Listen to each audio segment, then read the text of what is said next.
మరి 13 రోజులు కూడా లేదు, 12 రోజులు కూడా మా కోసం కష్టపడాలని 5 సంవత్సరాలు మీకోసం కష్టపడతారని చెప్పి మాటిస్తూ మరి పెద్దలు ఆర్ కృష్ణయ్య గారు, తమ్మయ్య గారు, మన పార్లమెంటు సభ్యురాలు మరి క్యాండిడేట్ ఉమాబాల గారు, వేదిక రంచిన మా నాయకులందరికీ, ఇక్కడికి విచ్చేసిన అక్కలు, చెల్లెళ్ళు, అన్నలు, తమ్ముళ్ళు అందరికీ కూడా పేరు పేరున నా నమస్కారాలు తెలియజేస్తున్నాను. శిరస్సు గురించి నమస్కరిస్తున్నాను. మా బీసీ, ఎస్సీ, ఎస్టీ, మైనార్టీ అని జగన్మోహన్ రెడ్డి గారు ఏ రకంగా చెప్తున్నారో అగ్రవర్ణాల్లో ఉన్న బీసీలు పేదలకు కూడా బాగా హెల్ప్ చేస్తున్న గొప్ప ముఖ్యమంత్రి జగన్మోహన్ రెడ్డి గారు. తమ్ముళ్ళు, ఎస్సీలు, ఎస్టీలు అందరికీ అలాగే ఈరోజు చాలా సంతోషం. ఎంత కష్టపడి మరి ఉమాబాల గారి కోసం, నా కోసం, ఆర్ కృష్ణయ్య గారి కోసం మీరు వచ్చినందుకు మిమ్మల్ని అందరినీ కూడా ప్రత్యేకంగా అభినందిస్తున్నాను. మరి జగన్ ఇవాళ అభివృద్ధి కార్యక్రమాలు చేశారు. ఎందుకంటే మన నియోజకవర్గానికి గతంలో 5 సంవత్సరాలు పరిపాలన, అప్పుడు సేమ్ బడ్జెట్, ఇప్పుడు సేమ్ బడ్జెట్. చంద్రబాబు నాయుడు ప్రమాణ స్వీకారం చేసి కలెక్టర్ల మీటింగ్ లో మా వాళ్ళకే చేయండి, మా వాళ్ళకే చూడండి అన్నాడు.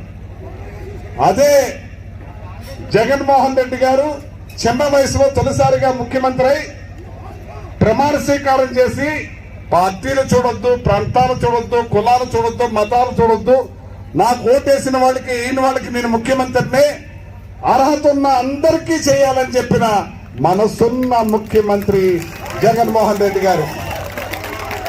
జగన్మోహన్ రెడ్డి గారు అంటే ఒక వ్యక్తి, ఒక శక్తి, ఒక మహానుభావుడు. ఎందుకంటే పెద్దవాళ్ళకి మనవడు, చిన్న వాళ్ళకి కొడుకు, తర్వాత వాళ్ళకి తమ్ముడు, తర్వాత వాళ్ళకి అన్నయ్య, పిల్లలకి మామయ్య.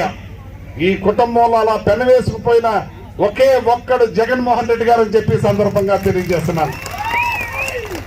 వాళ్ళు 5 సంవత్సరాల్లో కరోనా లేకపోయినప్పుడు కూడా 680 కోట్ల రూపాయలు మన నియోజకవర్గానికి చేశారు సంక్షేమం, అభివృద్ధి. మరి మీ బిడ్డ ప్రభుత్వం జగన్మోహన్ రెడ్డి గారు, మీ అన్న ప్రభుత్వం, మీ మనవడ ప్రభుత్వం, మీ కొడుకు ప్రభుత్వం మన నియోజకవర్గానికి 3300 కోట్ల రూపాయలు అభివృద్ధి చేశారని చెప్పి సందర్భంగా తెలియజేస్తున్నాను. ఎంత తేడా ఉందో ఒకసారి గమనించండి. అప్పుడు దాచుకో, దోచుకో, పంచుకో, మళ్ళీ 3 కండవాలు వేసుకుని తయారయ్యారు. ఎలా దాచుకుందామా, ఎలా దోచుకుందామా, ఎలా పెట్టుకుందామా అని చెప్పి. అంచేత మీరందరికీ కూడా తెలియజేస్తున్నాను, ఇవాళ జగన్మోహన్ రెడ్డి గారు మరి ఒక ఎగ్జాంపుల్ చెప్తాను. ఒక ఏల్పూరు రాధాకృష్ణ గారు సొంతూరు.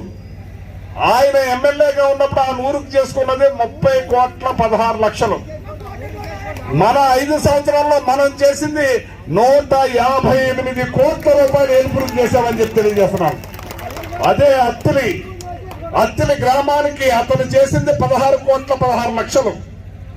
మనం చేసింది 153 కోట్ల రూపాయలు చేశామని చెప్పి సందర్భంగా తెలియజేస్తున్నాను. అలా గ్రామంలో 10 రెట్లు తేడా ఎక్కడ చూసినా. ఇవాళ ఎన్ని రకాల అభివృద్ధి సంక్షేమ కార్యక్రమాలు చేశామో. ఇదే రాధాకృష్ణ నేను మన బీసీల పిల్లలు బాగా చదువుకోవడానికి మన బీసీ భవనం ఉండాలని బీసీ భవనం కట్టే తణుకులో.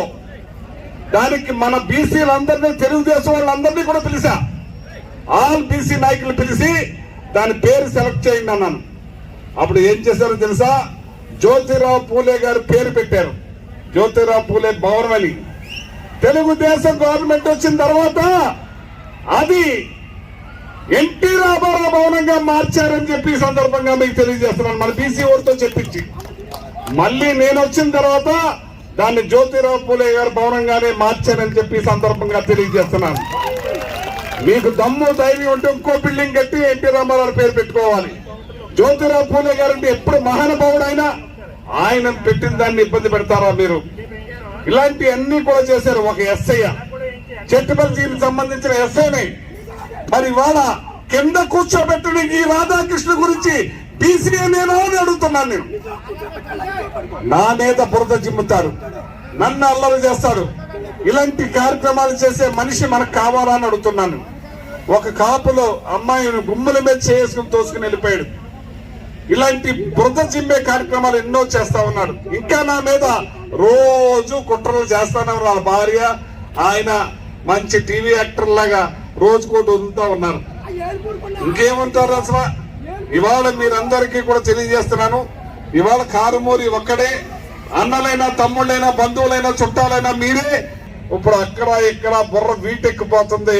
మీ బుర్రలన్నీ ఉపయోగించి రేపు 13 తారీఖు జరిగే ఎలక్షన్స్ లో మరి నన్ను గెలిపించి మీ ఇంట్లో మనిషిగా చేసుకోవాలని చెప్పి మిమ్మల్ని అందరినీ కోరుతున్నాను. మీ కష్టాల్లో నేను ఉంటాను. నా ఫోన్ ఎప్పుడు ఆపుండదు. అర్ధరాత్రిగా పనిచేసినా సరే ఫస్ట్ రింగ్ లో ఎత్తుకునే కారుమూరి అని చెప్పి సందర్భంగా తెలియజేస్తున్నాను. నా దగ్గరకు వచ్చిన వాళ్ళు వెంటనే చేసేస్తారు పని.